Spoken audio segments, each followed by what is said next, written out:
What's up everyone, Julian here, and today I'm going to be talking to you about how to make minimal deep tech. I've gotten a lot of requests for this, and I made some similar stuff, but today we're really going to be diving in on the minimal and the deep parts of this. And yeah, as usual, you can get the full project file, samples, MIDI, presets, everything like that from this video is available at the top of the description, and if you're a patron on my Patreon, check there, because it's already available. This is a really great way to support me if you guys are enjoying these videos, it's picking up these sample packs. So definitely go check that out, and yeah, let's get started. And here's the project. We're at 126 BPM, pretty standard tempo with the style of minimal deep tech.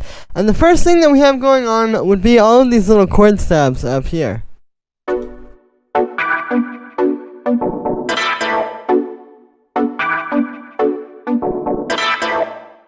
So I'm going to show you the individual ones, but something that I want you to keep in mind here is that these are all playing together. Like, they obviously play at different times, but they all are playing off of each other. For example, this groove here where it's like,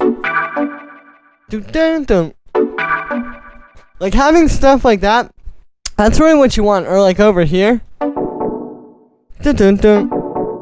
where like it's not just four different chords playing side by side, but they're playing together, they're working together toward the same goal to make the track have a lot of groove. And that's the thing, when you're making these, you want to think about all of them, not just the one that you're working on at any given time. It's about like kind of how they all come together to make the groove. Now for the first one, we have, I'll show you the chords. So this is just playing a B minor 7 chord. You can see, so what it is, it's a basic B minor chord where it's B, D, the minor 3rd, F sharp, the 5th, and then we have a minor 7th on top, which in this case is A, because that is, you can see 2 notes down from the root, and then you put it up an octave. And yeah, these minor 7 chords right off the bat are going to give you more vibe. You can see I've done this with the other one as well down here, which I'll show you.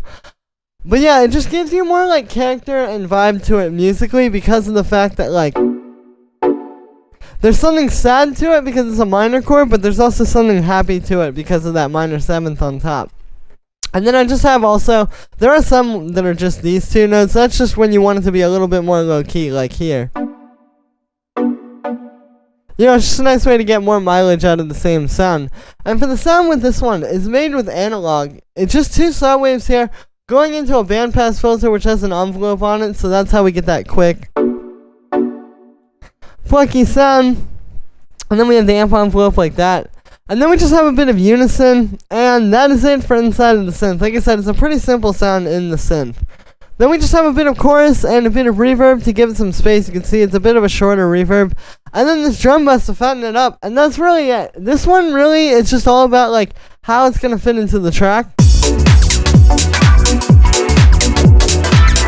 And just being a nice simple sound like this. And one last thing I'll show you with this is on almost everything in the track, is this groove. You can see I have this Logic 16 swing. So that's what makes that kind of like swingy groove with everything. And yeah, then we have the second stab. So this one just plays this little don't. This is, yeah, the same chord as that last one. You can see it's just B minor 7. And then the sound for this one is made with FM synthesis. So we have 3 sine waves here. You can see the second one's detuned a little bit, and the first one's an octave up. And those are just going into a low pass filter. So without that, and then with it, that's how you get that like kind of texture to it. And then we just have some chorus and reverb for space. You can see, again, short reverb here. You don't want a super long reverb with these, but the short reverb will give it a nice texture. And then we just have some drum bus. And yeah, and then we have these 2 chords.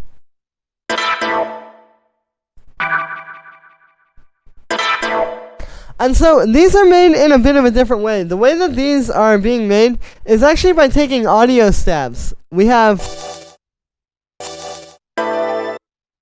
those 2 right there. And what's happening is with both of these, you'll see we have a filter on them inside of Simpler, and then I'm actually using the filter envelope. Same deal as we did with the filter envelope on the synths, except this allows us to just kind of take these chords and create our own sound out of it, because you get a lot of texture and a lot of stuff that you just really can't create from scratch when you use like audio like this. Like when you work from a sound that already has lots of texture to it, whether it's sampled from a record or from a sample pack or wherever you get it. In my case, it's layering different sounds together. And, you know, you're just gonna get something that you just, like, aren't gonna get with those programmed chords. And when you combine them and have, like, 2 programmed chords and 2 sampled chords like this, or however many it doesn't have to always be exactly that many, but when you put them together is when you really get the best of both worlds. So that's the idea with these. They're both made in that same type of way. And then you can see they're both going through pretty similar effects too. On the first one we have chorus and echo and drum bus. And then the second one we have chorus and reverb and drum bus. And again, so those are all 4 of the chords. And you can hear what those are doing individually. And then how they kind of come together. And it's like, when you're making the MIDI for these, it's always about, like, what the other ones are doing. Like, I pretty much started with this one, which is, like, the most busy one. And then once you're making these other ones, you're not even, like, you want to think of it in terms of this overall, like, track. Not just where they're fitting and how good they sound when you solo them. And one last thing I'll talk about, too, is the arrangement. You'll notice in the beginning here, this little break, we kept out this 4th chord. So just kind of like a little subtle thing to make it so that then when we get to this main part, and you do hear that 4th chord,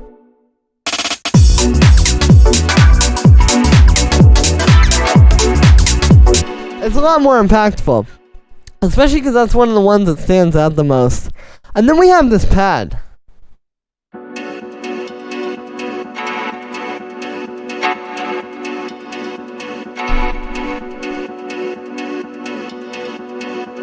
So the idea here was to create a pad that isn't just like a long, like, droning chord, but instead has kind of something more going on. You know, it's got a bit of rhythm to it. It has a bit of space, and it just really feels a lot more alive than if you just make like a long droning chord. And the way that we did this is I took this percussion loop.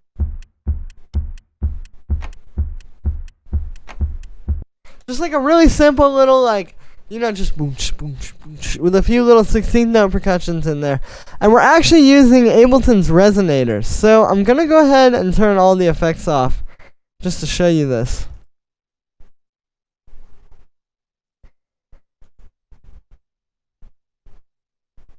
Which, as you can see, it's going to take a little moment here. So yeah, again, we start with the percussion loop.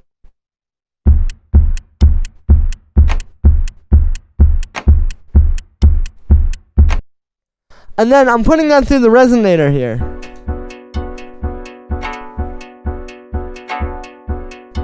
And you can hear that creates this, which is just this really nice, you know, really lush sounding loop. And the way we're doing this here is we're using the resonator. It's got a pretty nice amount of decay. I have it tuned to B because, again, that's the key we're in, is B minor. And then I have this playing a B minor 9 chord, which is just a B minor 7, the same one you saw up top. So we have B, minor 3rd, 5th, minor 7th. But then there's also a 9th on top of that. And the 9th, if we look at this like in the chord, is actually this note. And then typically you put that up an octave, so it will look like this. But it's just that note that's 1 down from the minor 3rd. So that's what we're doing here. You can see I have plus 14. So technically that would also be the same as if we did plus 2. But then it's just up an octave. And that is how you create it. And this is a really great way to create one of these pads because, again, you're going to have something that's musical, but also rhythmic. And then you just kind of get creative on top of that. Like you can see I have some chorus, a bit of echo and reverb, which really helps to make it more of like a kind of spacey pad sound like that. Then we have some drum bus. High pass filter, which gets rid of all that kind of like muddy low end. Then I have this being sidechained to the kick. And then we have this low pass here, which is just for the break. If you notice, it kind of disappears through the break.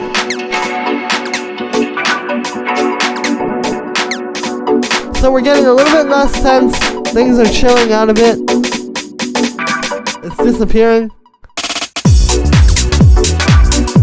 And then we get here and that pad is full force. So yeah, just using the low pass to build tension with this one element can be very powerful, as you can see. And yeah, that's how we made the pad. That's a new technique I've never shown you guys before. But it's a really great way to make more rhythmic pads that are going to just have more texture to them. And not just be like your standard sort of boring flat organ chord or something like that. Then we have this kick.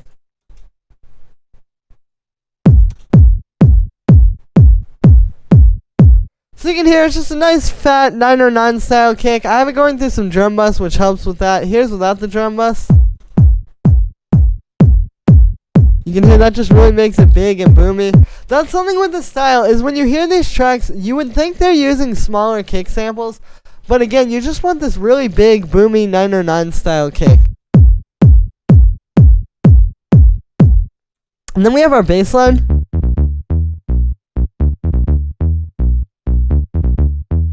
Which it's a really simple bass line. That's typically what you would have in this style, you know, just a nice simple bass line that's going to groove really well with the kick. So you can see this is pretty much just really simple B minor stuff. It's just 3 notes. So we have B, D, which is again in that B minor chord, that's the minor third, and then E here, which is just the 4th. So real simple, and then it's just grooving nicely with the 16th notes, and we have that swing on there. And then for the sound with this one, it's made with analog. It's a saw wave and a sine wave, which are being layered together, and then those are going into a low-pass filter, so that's how you get that pluckiness with the envelope on there. The amp envelope's like that.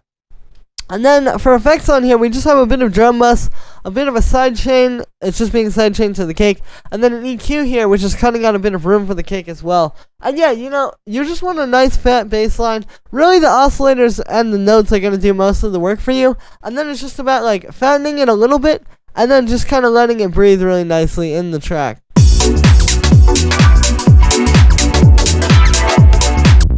And then on the group of kick and bass, we just have a bit of saturation, so here's without that. And then with it, it's really subtle, but it just gives that extra push to the kick and bass to really glue them together. And then we have the hi-hats. So with the hi-hats, it kind of comes down to like 3 sort of groups. So we have the main hi-hat on the upbeats, which is 2 layers. We have this one and this one layered together. And you can hear what those do together. You know, you get like the high end from this one, and then the punch from this one. Then we have our hi-hat, which is just really a shaker actually, which is just doing that constant so you put those 2 together. And then we have sort of like the background hi-hats, which arguably are the most important ones. And these are like,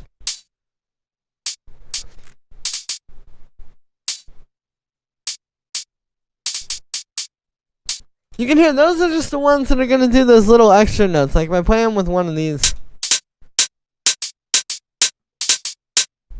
And these are important because these are what really break up the beat. Like if you just have the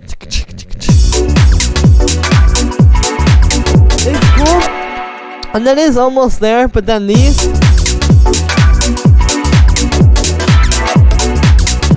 just give that extra sort of oomph to the beat. And then on the group of the hi-hats, we just have some drum bus. So there's without it. And with it, you can hear it just really fattens these up nicely. And then we have our percussion. So the first thing here would be these zaps. So what's happening is these are just in a drum rack. It's just these 2 operator tracks. And the way I made these is one is a saw wave and one's a square wave, so you can see. Yeah, there's the saw wave, there's the square wave, and then the key is just a short volume envelope, and then we just have this little pitch envelope on each of them. And that's how you get that pew sort of effect. And yeah, these are really popular in the style, so that's a good way to do those. Then we have this little bloop. So this just goes dun dun, dun dun dun dun, and then it's got a bunch of echo on it. And this is meant to give you something that's a bit more spacey. You know, so it's not all just percussion that's like kind of like really repetitive and quick. This is something that's a bit more kind of spaced out because of that echo. And it just sits really nicely in the groove. This kind of goes back to what I was saying with like those little background hi-hats. All of these little things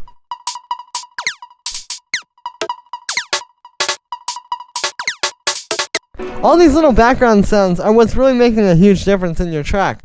Then we have our clap. You'll notice that cuts out at the end of the break as well. Again, just kind of building some tension. And then we have these percussions.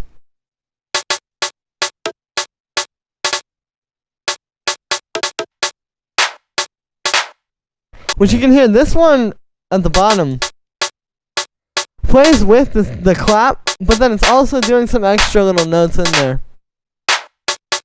So we get that full layer of it like playing with the clap, and the clap sounds a lot fatter. And then there's this one which just does that little like. And yeah, you can hear how it all comes together to create this nice groove. And those two percussions also aren't playing in the break. So again, we're just letting it kind of be saved for the drop. And then we just have some drum bass on the group of that. There's without it. And with it, and then the last thing's down here, and just this crash. So you can hear that's just this nice, I shortened the crash a bunch, and then I put it through a quarter note echo, so you just get a psh, psh, psh, psh. Rather than just a long, like long crashing effect. You wouldn't really want that in this style. Just a short, like that works really well. And then we have the last thing down here, which is the build-up snare.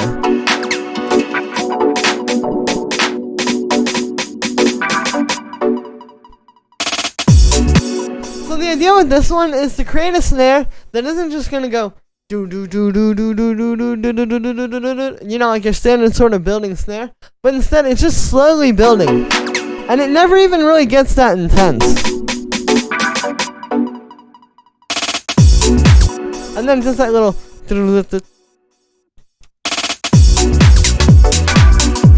And then what's happening is that's just going through some drum bass, and then I have this utility building up the volume throughout the track, or throughout the build up, so that, you know, it just gets more and more intense, more powerful.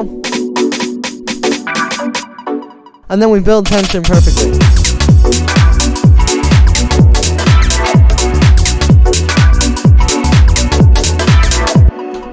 And yeah, so that is it for this one, guys. I hope you enjoyed. As always, make sure to like this video as well as subscribe, and let me know what you think of this video in the comments. Like I said in the beginning, you can get this full template, everything, the project files, samples, MIDI, presets, everything from this video right at the top of the description on my Bandcamp. So if you just want like the cool rhythmic pad, or maybe you just want to use this as a template to make your own tracks, whatever it is that you want to do with this, it's all available at the top of the description on my Bandcamp. It's a really great way to support me. I don't make a whole lot just with the YouTube videos, but I'm able to, with these sample packs and templates and different stuff like this, I'm able to keep bringing you guys new videos every day and teaching you new stuff that isn't on the internet about making these styles of tracks that we all want to learn about. So yeah, thank you so much, guys, and I will see you tomorrow with another video.